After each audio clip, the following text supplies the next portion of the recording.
जय हिंद दोस्तों। तो स्वागत है आपका हमारे इस मस्त और धमाकेदार वीडियो में। तो भैया कैसे हो? सब बढ़िया, ठीक ठाक। तो भैया आज बताने वाले हैं आपको बहुत ही मजेदार टॉपिक। इतना मजेदार भाई साहब कभी देखा भी नहीं होगा।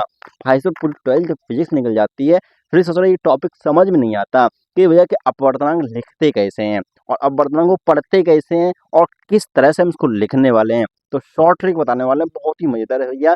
इस वीडियो को अंत तक जरूर देखना। अगर वीडियो अच्छा लगता है लाइक शेयर सब्सक्राइब करना बिल्कुल ना भूलिए। ठीक है भैया, आपके एक सपोर्ट से कुछ नहीं होने वाला। ठीक है, वैसे आपके एक सपोर्ट से क्या होता है, कुछ नहीं होने वाला भैया, लेकिन एक एक सपोर्ट से वैसे बहुत होने वाला है। तो ठीक है, चलिए करते हैं शुरू हमारे टॉपिक को। कंटेंट बहुत ही मजेदार मिलने वाला है कि भैया अपवर्तनांक लिखते कैसे हैं, कैसे लिखते हैं भैया, पढ़ते कैसे हैं। ठीक है, तो आपको पता है, क्या पता है भैया कि आपकी जो लाइट होती है, जो प्रकाश होता है, ठीक है, इसको किसी माध्यम की आवश्यकता नहीं, तो इसको चलने के लिए किसी माध्यम या किसी मीडियम की आवश्यकता नहीं होती है, क्योंकि वो हवा में चल सकता है, पानी में भी चल सकता है, हर जगह वो चल सकता है। ठीक है, लेकिन उसकी स्पीड माध्यम पे डिपेंड करती है। अगर आपकी लाइट हवा में चल रही है, ठीक है, मतलब एयर या निर्वात में चल रही है, तो इसकी जो स्पीड होती है वो लगभग 3 लाख किलोमीटर पर सेकेंड होती है। लेकिन जैसे ही वो पानी में एंटर करती है, वो अपना माध्यम चेंज करती है, ठीक है, तो उसकी स्पीड चेंज हो जाती है। हाँ भैया, उसकी स्पीड चेंज हो जाती है। ठीक है, तो देखते हैं भैया कि क्या होता है प्रकाश के अपवर्तन में। देखिए आपका टॉपिक है किरण प्रकाश से, वो तो रे ऑप्टिक्स से। बहुत ही मजेदार है भैया, न्यूमेरिकल क्वेश्चन करने में बहुत ही इजी होने वाला है। ठीक है, आपको बहुत ही हेल्पफुल करने वाला है ये वीडियो। ठीक है, चलिए शुरू करते हैं बिना टाइम वेस्टिंग के साथ। देखो भैया, पहले समझते हैं प्रकाश का अपवर्तन क्या होता है, फिर देखा बताते हैं आपको अपवर्तनांक कैसे लिखते हैं। ठीक है, बिल्कुल। देखो भाई, ये आप अपवर्तनांक इसको एन या म्यू से दर्शाते हैं। ठीक है, लेकिन उससे पहले अपवर्तन समझते हैं होता क्या है। तो देखो भैया, आपके पास है कोई कोई कोई स्लैब, या इसमें कोई आपका टब से पानी भरवा है, मतलब ये माध्यम दूसरा है। ये आपका मीडियम 1 है, मतलब 2 है, और ये आपका मीडियम 1 है। ठीक है, ओके बस, ठीक है ठीक है ठीक है। अब भैया यहाँ से आपका मीडियम 1 से कोई किरण आती है, प्रकाश आता है, बिल्कुल आता है, बिल्कुल आता है। जिस पॉइंट पर आता है उस पॉइंट पर आप एक नॉर्मल डाल लीजिए। डाल लिया, डाल लिया, डाल लिया, ठीक है। अब भैया आज के साथ होता क्या है, इसका तो बहुत सिंपल सा होता है। अगर ये आपका ऊपर वाला माध्यम है ना, इसका अपवर्तनांक नीचे वाले माध्यम से अपवर्तनांक से कैसा है, कम है, मतलब इसका अपवर्तनांक ज्यादा है और इसका कम है। ठीक है, मतलब ये रियल है और डेंस है, मतलब ये आपका विरल और ये सघन है। तो भैया क्या होता है कि ये जो आपकी प्रकाश किरण होती है अविलंब को थोड़ी झुक जाती है, जिस तरफ जानी चाहिए वो उस तरफ नहीं जाती है। मतलब इसको जाना चाहिए सीधा, सीधा जाना चाहिए, लेकिन ये जाती कैसी है भैया, ये थोड़ी बैंड हो जाती है, बैंड हो जाती है। हाँ, तो भैया जो आपकी आने वाली जो किरण होती है, जो नॉर्मल से जो एंगल बनाती है, वो होता है भैया कौन सा भैया, आपतन कोण।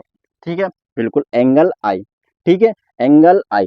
और जो भैया जाने वाली जो किरण होती है, वो जो एंगल बनाती है नॉर्मल के साथ, वो होता है एंगल आर, मतलब एंगल ऑफ रिफ्रैक्शन, मतलब अपवर्तन का कोण। ठीक है, ठीक है, बिल्कुल भैया। ठीक है, और फिर जब ये दोबारा जाते हैं तो भैया उसी पथ पर फिर से चले जाते हैं, जहां से मतलब जैसे जा रही होती है, फिर वो आपको उसी पथ पर दोबारा चले जाते हैं, इस तरह से, मतलब इसी तरह से बिल्कुल वापस उसी वे पर जाती है जिस तरह वो जा रही है। ठीक है भैया, ये तो आपका एक तरह से अपवर्तन होता, मतलब ये आपका अपवर्तन की घटना होती है। ठीक है, इस तरह से आपका अपवर्तन होता है, मतलब ये आपके जो नॉर्मल होता है इससे दूर दूर जाती है, जब ये भैया सघन से विरल में जाती है। ठीक है, रियल डेंस से रियल जाती है। अब बात करते हैं कि अपवर्तनांक कैसे लिखते हैं और कैसे पढ़ते हैं। ठीक है, तो भैया इस क्वेश्चन मार्क को पहले हटा देते हैं। ठीक है भैया, अब देखो पढ़ते कैसे हैं। देखो n/1, ठीक है, n/1 क्या होता है, इसका मतलब माध्यम 2 का अपवर्तनांक माध्यम 1 के सापेक्ष, माध्यम 2 का अपवर्तनांक माध्यम 1 के सापेक्ष। ठीक है, इसको माध्यम 2 का अपवर्तनांक माध्यम 1 के सापेक्ष लिखते हैं, और इसको इस तरह से लिखते हैं n2/n1। ठीक है, n2/n1। ठीक है, अगर इसको स्पीड के फॉर्म में लिखना है, मतलब वेलोसिटी के फॉर्म में लिखना है, तो इनके नंबर चेंज कर दो। इसमें वेलोसिटी, इसमें वेलोसिटी, बिल्कुल होने वाला है, बिल्कुल। यहाँ पर 2 ऊपर 1 नीचे, यहाँ पर उल्टा कर दो भैया, उल्टा, 1 ऊपर 2 नीचे, ये आपकी वेलोसिटी के फॉर्म में आ जाती है। लेकिन बात करते हैं इसको लिखते कैसे हैं। पॉइंट तो ये है, आपने इसको समझा दिया, तो सुनो, जहां से पहले तो आप अपवर्तनांक का सिंबल लिख लो, लिख लिया, बिल्कुल। अब जहां किरण जाती है, जिस मीडियम में किरण जाती है वो लिखो। भैया आपकी प्रकाश किरण 1 से 2 में जा रही है, 2 में जा रही है, हाँ जा रही है, तो 2 को पहले लिखो, लिख लिया। कहाँ से आ रही है भैया, 1 से आ रही है, 1 से आ रही है, तो ये हो गया भैया माध्यम 2 का अपवर्तनांक माध्यम 1 के सापेक्ष। ठीक है, मतलब मीडियम 2 का रिफ्रैक्टिव इंडेक्स किसके सापेक्ष, मीडियम 1 के। ठीक है, बिल्कुल भैया, इसको आप कुछ इस तरह से लिख सकते हो। ठीक है, वेलोसिटी के फॉर्म में, मीडियम के फॉर्म में।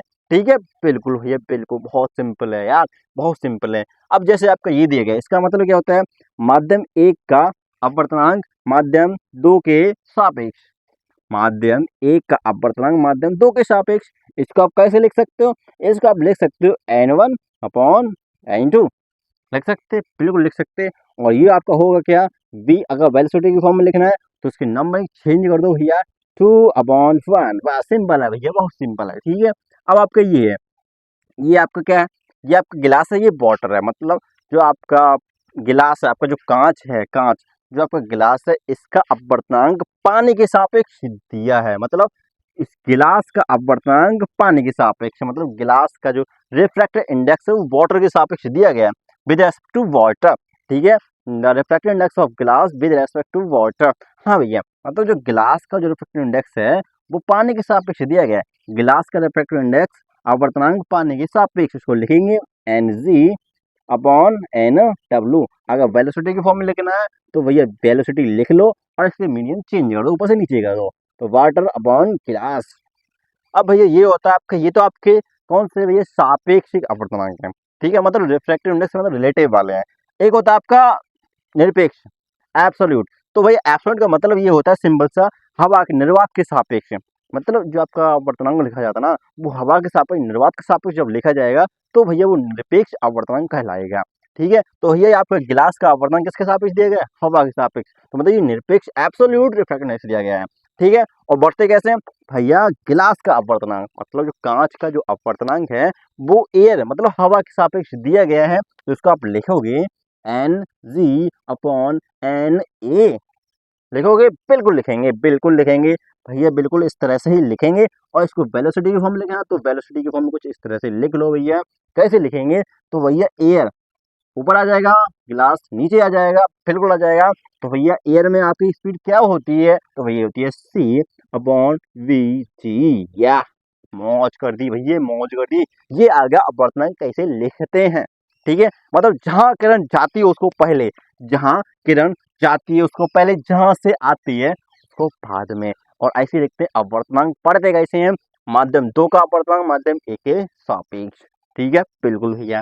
एक और तरीका इसको लिखने का होता है, एक और तरीका होता है n, जहां प्रकाश किरण जा रही है, मतलब 2 में जा रही है, बिल्कुल जहां से आ रही है ये जा रही, सिंपल है।